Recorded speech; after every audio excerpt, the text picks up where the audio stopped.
nyuma yo kuvugana n'itangazamakuru yahise atabwa muri yombi. Ubwo abaturage mu gahinda kenshi bati nubwo ajyanwa ariko yari yarakoze ibikorwa by'ubutwari kandi agomba kurenganurwa. Arakekwaho kwangiriza ikintu cy'undi no kurwanya ububasha bw'amategeko. Afungiwe kuri sitasiyo ya RIB ya Jabana. Umusore w'imyaka 29 agakora ibishoboka byose ngafashe leta gukemura bimwe mu bibazo, ari aho kugira ngo leta imufashe ahubwo ikamusenyera. Meya wa Gasabo district akohereza abarwanda polisi n'abayede agatanga itegeko ngo bamusenye atigeze agera naho biri kubera. Dia bayasese nuri umuntu mwiza kandi ndasaba Imana ngo izaguha igihano kiruta ibindi. Twabonye birangiye umuyobozi w'akarere komeza. Twabonye igihano kiruta ibindi. Twabonye birangiye dusaba ko twisenyera ngo turamira ibikoresho byacu urabyanga. Twubatse ishuri muri 2024 dutangira n'abana 50, muri 2025 tugira abana barenga 180, maze Nesa Rwanda iradusura isaba ko twagura Nesa kandi Nesa Nesa Rwanda ni Nesa Rwanda okay. Twagusize ikibanza imbere yacu dusaba icyangombwa. Engineer wa Jabana sector atwizeza ko twabikora, yewe aduha n'icyangombwa. Twarubatse hanyuma kuwa gatanu ushize Meya Bayasese ategeka ko dusenyerwa nta nteguza, atigeze anahagera, ataduhaye no kubitekerezaho. Twamusabye ko basi niba nta kindi cyakorwa twakwisenyera mu gihe turi kubikora, avuga ko turi gutinda none bahabyukiye. None se John Abudara, urubyiruko rwawe tuzabaho gute? Kwa gahinda kazatwica tukiyahura. Izi ni miliyoni zirenga 70 zihiye tuzireba. Niba hari ibyo tutujuje ntibadufasha kubyuzuza. Ese niba bitanakunda nibareka tukisenyera. Ibi si ugusenya Clement, ibi ni ugusenya umutima igihugu, kandi umunsi umwe amateka azahinduka. Ibyo cyangwa undi yakora byose nta kizambuza kubaka u Rwanda twifuza. Yashizemo ngo amateka azahinduka. Yego ejeho ngo azahinduka. Ye baba we. Ahangaha Eka mfungure ndi muri Iveri ndashuhiwe. Ahangaha Minisitiri w'urubyiruko bataginze yakuye Make Karenga avanamo Taga, yaravuga ati ndakwihakanye sinigeze nyobora urubyiruko nkuru. Ahangaha rero byaje gukurikira gute bwana numvisha usoma ikinyarwanda neza nk'umuntu wiziye mu gashyekero. Reba iyo message ngwaye kuri WhatsApp. Nduguye nize neza umbabarire ubaza abantu bose bazakubwira nize urakoze cyane. Noneho reba WhatsApp nguhaye. Ubu ni ubutumwa umuvugizi w'umujyi wa Kigali Emma Claudine yahise akora igitangaza, yahise asubiza anavuga kuri iki kibazo uyu musore yagiye kwihisha inyuma kugira ngo agumure rubanda no guharabika inzego z'umutekano. Ngaho fata icyo ugisome nakiguhaye. Yagize ati umuvugizi w'umujyi wa Kigali Emma Claudine, yego, yagize ati muraho niyigaba Clement, urakoze kuzana iki kibazo hano. Ashyiraho akadomo nyine amushimira. Noneho abaratangiye igika cya mbere agira ati uko giteye rero, uyu muntu yatse icyangombwa cyo kuvugurura inzu ishaje ifite metero 7.5 kuri 7 aragihabwa. Icyangombwa cyerekana ko yagombaga gusana inkuta ebyiri, urw'inyuma n'uruhande rw'ibumoso, gusimbuza ndetse no gusimbuza amabati.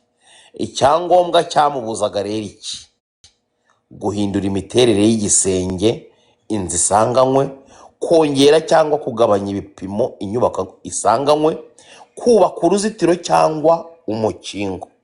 Icyitonderwa: kuvugurura gutya tubyemerera umuturage kugira ngo ature mu nzu idashyira ubuzima bwe mu kaga mu gihe runaka, kuko iki kibanza kiri muri zone yagenewe ubuhinzi ku gishushanyo mbonera, ntabwo hemerewe kubakwa by'igihe kirekire. Amakosa yakozwe rero niyo tugezeho. Uyu muntu yahawe icyangombwa cyo kuvugurura ntiyagikoresha ibyo yagisabiye. Iyo bigenze gutya, uyu muntu ahanishwa gukuraho ibyo yubatse. Iyo atabyikuriyeho, ubuyobozi bubimukuriraho akishyura ikiguzi cyatanzwe mu kubikuraho. Nk'uko watanze amakuru, uyu muntu wagombaga kuvugurura inzu byarangiye arimo kubaka inzu nshyashya. Wavuze ko zari inyubako z'ishuri, ntibikwiye ko umuntu yubaka ishuri nta ruhushya, kirazira. Ngendeye ku makuru watanze, injeniyeri wa Jabana ntabwo yatanga icyangombwa cyo kubaka, nta bushobozi abifitiye. Uburyo bwonyine bwo gusaba icyangombwa cyo kubaka ni ukunyura muri sisiteme yo kubaka ya .gov.rw. Ibyo twibutsa rero, umujyi wa Kigali cyangwa se City of Kigali uributsa abantu bose ko kubaka nta byangombwa bitemewe, kandi ko ibyo wubatse nta byangombwa hakurikizwa amategeko abigenga bigakurwaho. Umujyi wa Kigali wazanye uburyo bushya bw'ikoranabuhanga bwo kugenzura imyubakire, ku buryo inzu zubatswe nta ruhushya ziboneka zose kandi zigakurwaho. Turasaba abatuye umujyi wa Kigali gukurikiza amabwiriza ajyanye n'imyubakire kugira ngo birinde ibihano n'ibihombo, bityo dukomeza twubake Kigali yacu dukurikije igishushanyo mbonera. urakoze gore Duma na dudu. aho niho mvugira ati babyeyi bari hano mutwara abana banyu ku ishuri. baravuze ngo disi Clement nta shuri yakandagiyemo. Oya oya Jay nagize muri kubuza, uzi gusoma kabisa. ariko Jay asoma ikinyarwanda bro. sinzi ukuntu Baby umuntu Keira, yaje. No, no, baby na baby. Yes, baby Keira. Santra, Jay yize muri nuza muri seminari. Uzi ko Mwana Jay w'Baby na Baby, Jay Baby Keira asoma ikinyarwanda waranyigishije. neza, usibye ahantu avuze ngo umujyi wa Kigali wazanye, baravuga ngo umujyi wa Kigali wazanye. Ako niko konyine. Niko konyine vraiment, kuko umujyi wa Kigali iyo systeme umaze igihe warayizanye, aho iyo ni systeme barebamo ya bakoresha IT. Iyo wubatse inzu bitemewe ihita imarika umutuku. Ntabwo mufite ibindi ngo muhe Sanda dusomere. Oya Kendiyo Reba nkunde sheri. ahubwo muhe Dumba dusomere. Eric Kamata bizinira Mumyutinge Dumba, ndagukunda. Imana iguha umugisha mwana wa mama. Nk'iminsi uriftinga my career bro. God bless you. Njyewe nta kintu cyatari nigeze nkusaba, ariko mw'iyi minsi urankorera ibintu byanje neza. Pemo kumaze iminsi ndimo na papa bingira utuboro wakire nka veni kuri mama. Ako Jay yo saka suvuye man Jay waje kwisoma ariko yarangije okay nyuma yo God bless you Duba, God bless you. Just kiza nawe turi kumwe na I love you so much, I love you. Dumba ko Can I mean it? muhayintare kw'Imana. Akoze ikisemo Ntacyo bakoze, ahubwo atumenya andi makuru ko se muhungu na Dumba bari gukunda, nawe yari kumubwira nawe ndagukunda. Aramaze. Dukomeze. okay reka tugaruke gato mbere ko tuva kuri iyi case. Dumba uyu ni umuntu w'umushuti wawe disi Clement. Jay uyu ni umuntu mukuru. Nge naga ari inshuti yanjye, uramenye ko kabyara utazakora amakosa. So Dumba iyi nyandiko nk'umwe mu bantu bakoresha bafite baba public figure dufite hano mu gihugu iyo ubonye ibintu nk'ibi ngibi umuntu gufata inyandiko nk'izi ngizi agakoresha amagambo aremereye nk'aya ngaya dumba ibi bisobanuye iki mu byakira mute nka bamwe mu nkingi za mwamba? Reka ndashaka kukubwira Godfather n'abandi bantu bose b'inshuti zanjye tuba duhuriyemo hano nk'uko ukunze kuvuga hari abantu mu cyongereza twita associates ariko hari n'abandi bitwa friends. Rero associate ashobora gusa nk'inshuti. Ego Associate ni nko kuvuga ati iyo muhuriye muri association imwe ntago bimenyesha kandi uwo nguwo ari umuvandimwe cyangwa ari inshuti yawe. So ariko tuba tuganira nk'inshuti, tuba dukora ibintu bimwe, however much niho tuba dushobora gutandukanira iyo haje ikintu nk'iki nkakubwira ati nitandukanyije nawe. Ariko nanone mu kinyarwanda nongera mbisubize mu kinyarwanda ndaza kwemera ko ari inshuti yanjye ariko mbishize mu cyongereza he's my associate. Ni inshuti yawe mu murimo. Ego. Ubihaye ikinyarwanda cyiza. Reka ngiye ubiri ikinyarwanda ndacyumva ni mwene se Karongoro. Komeza. So bottom line ndangiza ibyo bintu sinemeranya nabyo bya DC iyo bagiye ko ahantu hariho hose ntabwo nabaye cyane mu Rwanda ariko nabaye imyaka ihagije n'imyinshi ariko ahantu mbaye nk'aha ngaha muri Canada maze nk'imyaka 20 every building buri nyubako iba ifite uburyo bayubaka n'ahantu muri niba ari city baguha urupapuro kugira ngo bemeze ko icyo kintu ushaka kubaka cyemewe. No mu nzu yawe guhindura igisenge, guhindura icyumba. Thank you so much. No kuvuga ko no guhindura imiryango y'inzu yawe. Leta ibifite plan katuvuge for example leta ishobora kuba nk'ubu leta y'u Rwanda hari ukuntu baba bavuga ngo hari vision hano mu myaka 20 hazacya kaburimbo. Hano mu myaka ntuza hazacya kaburimbo kandi imyaka 20 si myinshi buriye ngira ngo uzi kubyara umwana akakwiza imyaka 20. Rero wowe ujemo hagati aho ngaho kubakamo inzu ibizavamo. So rero ibyo bintu iyo utabiconsiderinze before ubuildinga leta ibishobora kuza ikagusenyera at any given time. So rero wowe icyo witaho wita ku mafaranga wakonsomye n'ibiki ariko ntabwo wumvishe cyangwa ntabwo witaye ku mabwiriza utarubaka.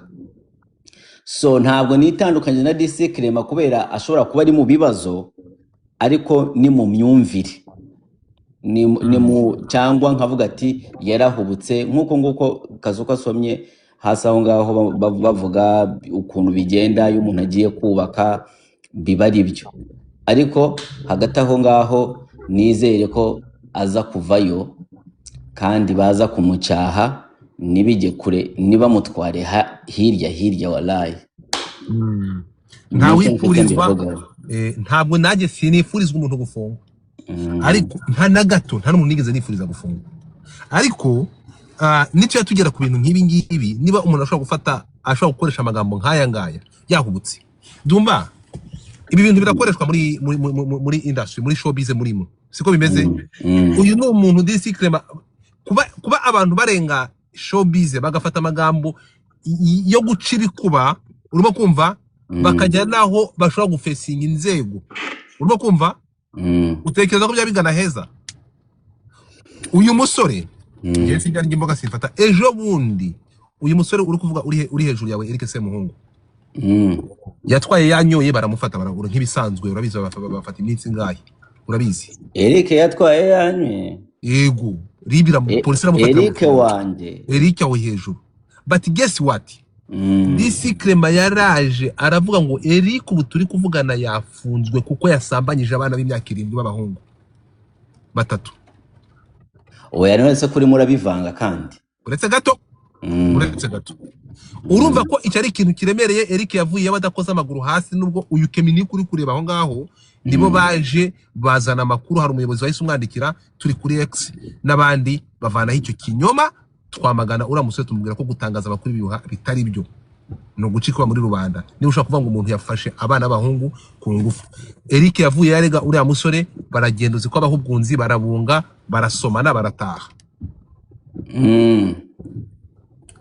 ejo mbere yuko uyu musore afungwa mbere yuko afatwa yaramaze gutangaza indi nkuru aho ndi muri showbiz yaramaze gutangaza indi inkuru y'igihuha ngo umuhanzi bita Bruce Melody ngo yatorotse u Rwanda yahunze igihugu.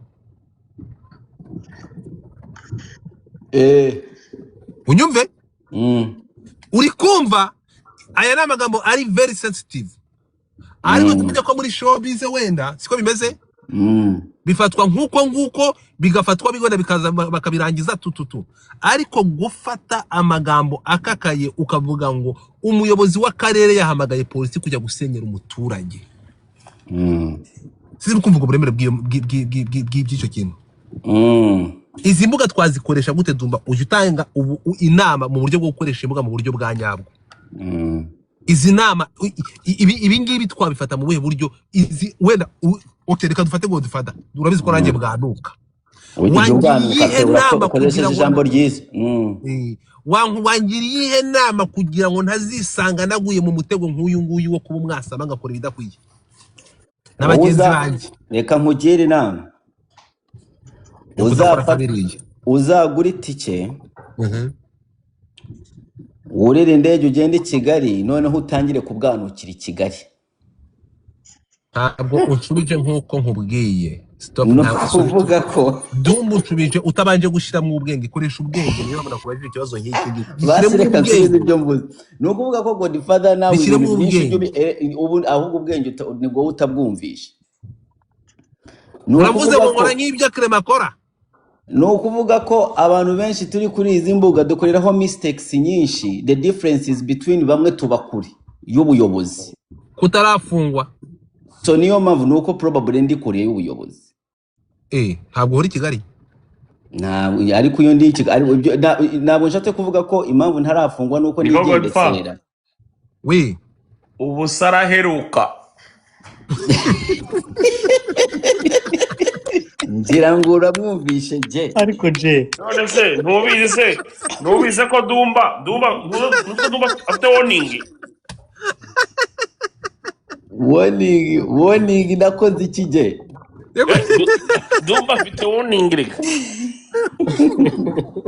Godfather reka mureke batere story yewe ntarinze guca ku ruhande uri kumva buriya ndi Nyarugenge arigomba nibwo wa muhungu wanje Patrick usa n'urubingo yambwiye ati ngariko ng'abantu basigaye bavuga ngo wabaye ikinyabwoba. Ndamubwira ni nabaye ikinyabwoba. Ariko je uzi yo wahagurutse ugatangira kujya kurwanya inze kuko ngo Clement yarwanye reka je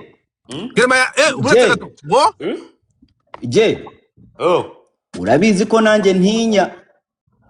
Ntago nari mbizi rero ndabibabwiye abanyarwanda nanjye ngira agatima gatinya buri baravuga ngo utagira ubwoba ntabagira ubwenge. Umva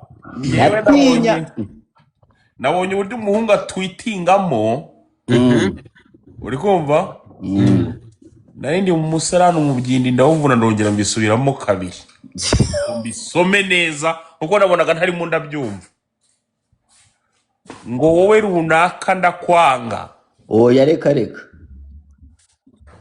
yabyandikiyemo aho umuyobozi bro mba Godfather. Ariko ngo habayeho na physical fight je kuri tere barwanye DC Clement yarwanyije inzego mujye mubivugisha ukuri niba muduha amakuru Dumba DC umva Kemini mbabara gato mbaze J muri gukwikirwa n'abantu benshi kandi babemera. DC Clement kuri tere yarwanije inzego physically pana kuri Twitter yego cyangwa yego Brad Fair kabisa. Urakoze cyane. Brad Fair. Urakoze cyane. Ayo niyo makuru Godfather tarafite. DC Clement Godfather amakuru ntago waro yafite yarwanije inzego video zirahari va ku bya Twitter mujye mubwira abanyarwanda amakuru neza. Kugeza ubwo abahungu bari banitonze rwose bagomba ko basaba umusada bavuga ko ngo abahungu ba DC Clement bafite umwitozo uhambaye. ibi ngibi asigaye ntabwo afite ntangaza asigaye inkuru afite ntafite, sinjya ntangaza inkuru ntafite ibimenyetso, kuko menya amakuru mu gitondo ni uko hahamagawe kuri radiyo aho akora basaba nimero cyangwa bazanye bamaze kugera ku kazi kugira ngo mbere y'uko afatwa, so ibyo kurwana ntabyo nzi, ariko niba ayo makuru ahari singewe mvano y'amakuru ubwo ngubwo. Ariko sande nk'uko bivuze ko hari video, izo video sinazibonye, nta Amakuru ava he Godfa? urabuze Ko mwese mwa muvuga ngo nta makuru mufite, ubundi amakuru ava. Ava mu bantu. Urakoze cyane. ari infoma ziba Urakoze cyane. ariko ntabwo ntabwo babeshya inkuru y'uko Clement yarwanije inzego nyamenyeyaho. Ariko nako Kemini yo buriya nuko wenda twaje kwiyunga nawe nkabona ntari bijyaga gusa harimo utuntu ugifitemo reka mubwire Jay Skizo mbabarira utanzana muri izi saga zawe. Oya ntabwo ndeka umva ngira nkubwire. Ariko hari abandi bahungu Ntabwo waziburamo kuko uri mu b'imbere yataginze arabizi ko umusahada wo gusakaza igitekerezo cye. Jay Skizo utabona tuvugana ukajya ngo njye narakubabariye mba nkwihorera. Keminike yatwumvikana. Keminike ndakumenyesha ko ntabwo igeze uri mu bantu bataginzwe na DC Clement gusa umuntu yanaginga se bivuze ko n'umufatanyacyaha. Uri umufatanyacyaha ariko taga yawe urimo kandi ntabwo ugeze uyivanamo nk'uko umuyobozi w'urubyiruko cyangwa minisita w'urubyiruko yabigenje. Keminike wamutayemo igitekerezo wari gukora Shandabana afite n'isambu Ingororero, njyewe nkajya kuburana amasambu ya Kigali. ngo kidu twabonye minisita w'urubyiruko na Keminike wamutayemo. Ndawuzi ibintu yankoreye ndumva uzi ibintu bingu yankoreyeho. Keminike uzi ibintu yankoze. Ntabwo ari ibintu byo kuvugira aha ngaha ko mba numva mitangira trauma tu. Uzi ibintu Keminike yankoze yewe anyakira i Kigali. Wanditse mwana Jay, wanditse Jay bro. yakwakiye ate? Ako Jay kubyo wowe wagakwiye kurisponinga nka kuriya. Godfa Yo shaje byibarira mwana. Uzi ko buriya giye Keminike n'umuntu bita Nuza n'umuntu bita Nobrena bro. Reka mwana man ibyo bintu bisubiramo Jay kuko ngiye narababaye bro. Uzi ko abo bahungu bankuye umutima neza bro. None urangije tuvanga aba bana nabakisha cyakoze man ntago baho. Akatubyiyorera. No inkuru ya DC Clement reka tuyisubikira aha. Keminike dukomeze ibyo twari turimo. Keminike reka tube dusubikiye aha ngaha tuzasubira. Ibyo byarangiye ntabwo nshaka Jay aranabihingutse. Uvuze ngo iki Dumba? Urakoze cyane twagiye ku muhungu yari kuvayo mwamvugishije amafuti. Oya reka tubireke. Kuri Clement nanjye burangiza amahirwe tubivuyemo. Sibyo? Ntabwo reka nkubwire. Urumva nkanjye Godfa. Kuri Clement ntabwo nari kubasha kwihangana tubivuyemo neza pe ni ukuri kw'Imana. Oya no reka njewe ntabwo mbivuyemo. Ubu nari ndimo ndasenga ataba abantu nibanteranye n'umuvandimwe. Reka mubwize ukuri Jay. Umuntu aranditse hano ngo iyo umuntu arwanyije inzego baramurasa wibeshya. Ako se Kemini nawe uzabinzanga nyamara. Keminike niko nyine arabyanditse wowe Kemini kuvuga ntago ari cyo. Kemini Godfa nuhuza Keminike na Jay birahinduka. Zandika ngo yes ari commentaire nyinshi zagiye zivuga ibindi iyo niyo gusa ubonyemo. Okay ngaho mureka tujye noneho urumva hano hari ikiza nkundira TikTok urukumva mureke tujye mu bigikundiro abigikundiro nimuze ninde muntu ushobora kuvana Semungu muri big screen kugira ngo tujye mu byunguka iby'iyi nkuru tuyivuyemo. Ngewe iyi nkuru turaza kuyivugaho neza ari uko inzego zimaze gutangaza cyangwa ndavuga urwego rumufite ndabizi ruraza kubyandika ruraza kubitangaza officially ndabinzi igihe kirandika baraza turaza kubyumva. Ngiye nta muntu nifuriza gufungwa ariko sinzabona ikirego cyo kucyamagana. Iyi nyandiko irimo kugumura rubanda harimo ubugoryi bwinshi no guhubuka ndamwamaganye. Abandi rero muguru ubushuti uravuga ngo sinavuga ku muvandimwe ngo urabona no umuvandimwe nakora iki uzakimubwire nakora iki uzakimubwire. Umuvandimwe wande wa Jay arewe ariko God inkuru niba Clement yavuze ko yakoze ibyo bintu aba ari byo wibandaho, ureke kandi kugarura ibindi yakoze batamufungiye cyangwa batamufatiye, wibande ku byo yakoze none se bamufungiye. wigeze wumva mvuga ku Thank you, bantu Dumba, bahise Dumba, uretse gato thank you, Dumba kabisa. wigeze wumva mvuga ku bantu ngo bahise bahurura bagatwara ibirego by'amabi y'abakore basa bakaba bari kubitwara muri ribu, wigeze wumva mbavugaho? Ese ko nubwo bivuze byose, ko nubwo bivuze. ubu naho ngaho nibwo bibera bibi. Nyarugenge bamaze kugufata buri wese azana ibiye. bahita Ubivuga. Wigeze wumva hari amazina y'abantu mvuga? Godfather urimo uragenda wibutsa abantu kariya na kano, wibutsa abantu Oya, kariya omba na kano. Godfather, wigeze wumva kuraka. Godfather ukuntu uvuze. Godfather Jerema ukuntu ni uvuze, wigeze inshuti wumva. yanjye, niwe muntu tutaragirana ikibazo mukunda kuba yarongoye na mushiki wanjye, yarongoye umwana. Omba Godfather ngo wigeze wumva Kemunika ajya kumurega ko yigeze kumusebya, wigeze wumva ajya kumurega. Wigeze wumva nkubwira ko yigeze abaza Semuhungu se akamushinja wigeze wumva ibyo bintu? Ibyo nabyumvishe. Ako Semuhungu bavuga Ibyo ngo bya Semuhungu nabyumvishe. Semuhungu bavuga ngo Semuhungu ko yumiwe ngo yasamanyije abana wo umutima b'imyaka ngo batatu cyarimwe ngo ubundi ngo nahongeye muri Kenya. Reka muting. wigeze wumva mvuga ko yigeze gutangaza ibintu ariko Semuhungu wigeze wumva ko ntanga the right Dumba ntagire umuntu gutereka nawe uzi ubwenge. Sibyo barimo barashaka kuntereka umuhungu aveyo hano atangire kugishira barashaka kugutereka. Semuhungu avuyemo habe no kumamagara ambwira ati bite Kemunike. None se warega wakoze inshingano umugore agomba gukora ubusa shana, akoreye ubusa. None se ko wakoresha ibyo yagombaga kumukorera, rega bakundana haba wamvugiye nta numwe nigeze ncanga nshime cyamvugisha. Sanye Yewe ibintu byanjye mbikora silent. Okay, murakoze. Ariko Jay, abantu ntibakigukunda, ntibakiguha gift. nuko buriya nta muntu uranterekera akamaro neza. Muri kugaterekera Dumba se Kangutekere baro. Oya baro tarinyake. Jay bamukundi ari kwerekana bya bituza bye. Ngewe ikintu kimbabaje nuko Dumba ngize ngo atanga inama ku rubyiruko akambwira ko ari uko naramanuka. Wapi wari umuteretse buriya Dumba ntabwo nari muteretse gatereko mageragere waki urabezoye gace. Oya ariko Dumba buriya wakubwije ukuri. Yego ariya komereza urabona ndivuga uko bigomba kuba bimeze ariko ariya komereza kwizina umva ngubwire Godfa kwizina ry'Imana nk'umuntu uri kuri yitere ntabwo izi space wazajya uzi hosting ukiri ukandagiye muri ubu butaka aho niho bera ikimara kuko ndakubiza yewe ndabikubwiye wahamagaye inshuro zingahe ndakubwiza ukuri wagize ngo se ni leta ikugendaho hari abandi bakugendaho noneho bari individual bro. Thank you so much. Ntabwo ari leta ikugendaho ushiduka leta itanazi n'ukuntu wewe wagezemo. Ariko urimo urakoresha imvugo itari nziza. Uravuze ngo hari abantu bafite kimeze. Uravuze ngo hari abantu bafite ububasha kurusha leta. Ndabikubwiye hano iyo mvugo yawe ndayamaganye ni yica rubanda. Mujye mureke kosora imvugo Kemini. Jay wihangane ugende gahoro. Umva nkubwire Jay nanabigusubiramo umwami ni yica rubanda. Keminike ibyo avuga nibyo.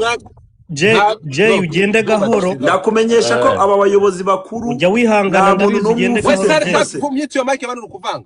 Urimo gucana umuriro udashobora kuzimya. Nababwiye ngo Keminike ni umunyabwenge. Reka ngiye kubwire reka cyambere nabonye Jay. Nta muyobozi mukuru hano utegeka kugira ngo umuntu abangamirwe, ibi byose bikorwa n'aba bo hasi babaye. Ikimara Godfa. None se ubwo urumva ibintu ari kuvuga bibaho Dumba urashyigikira urambwira bro hari abantu ku giti cyabo ngo yica rubanda hari abantu yica rubanda hari abantu bafite imbaraga wowe hari abantu bafite imbaraga hano wowe udashobora kwishyikira. Uretse gato hari abantu bafite imbaraga ku giti cyabo twakabonye abantu b'abanyembaraga bagenda bagafungwa n'itegeko.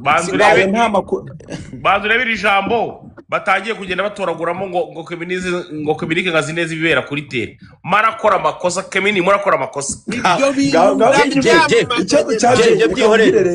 Ikibazo cya Jay utangira kuzana ibintu ukatajya kubisanisha n'ibindi. No Keminike brother. Umva abo bantu baretse wumve. Ugende abo bantu Keminike please. Nyine ngiye dore icyo ndi kuvuga. Abo bantu bakurikiranwa barakurikiranwa n'ababaruta ariko natwe turi hasi yabo nabo baradukurikirana. ntega amatwi ikintu Ako kantu murimo kiri murakumva? reka mureke ndamubwire Dominike arangize. nta kintu afite Je arangiza sinzi niba muri kunyumva Godfather. Abo wampereza bantu urugero uretse gato wampereza urugero keretse niba batinya cyangwa bakomeye kurusha inzego. nakubwiye ko nta muntu hano usumba inzego, ariko izo nzego iyo zibasumba zirabakurikirana, ariko nabo kuko badusumba baradukurikirana. Ibyo bintu ntabwo byumvikana. Ibyo bintu ntabwo byumvikana. Ntabwo byumvikana Reka ng'urugero rwumvikana. Reka turekere aho ngaho. yego Ntabwo byoroshye kugenda ugatera umwana wa koroneri inda. Ubwo se ibyo ngibyo ni ibintu wamubwiye, ibyo ni ibintu atazi ku buryo tugomba kubimwibutsa. Urwo ni rwo rugero Dominike akubwiye.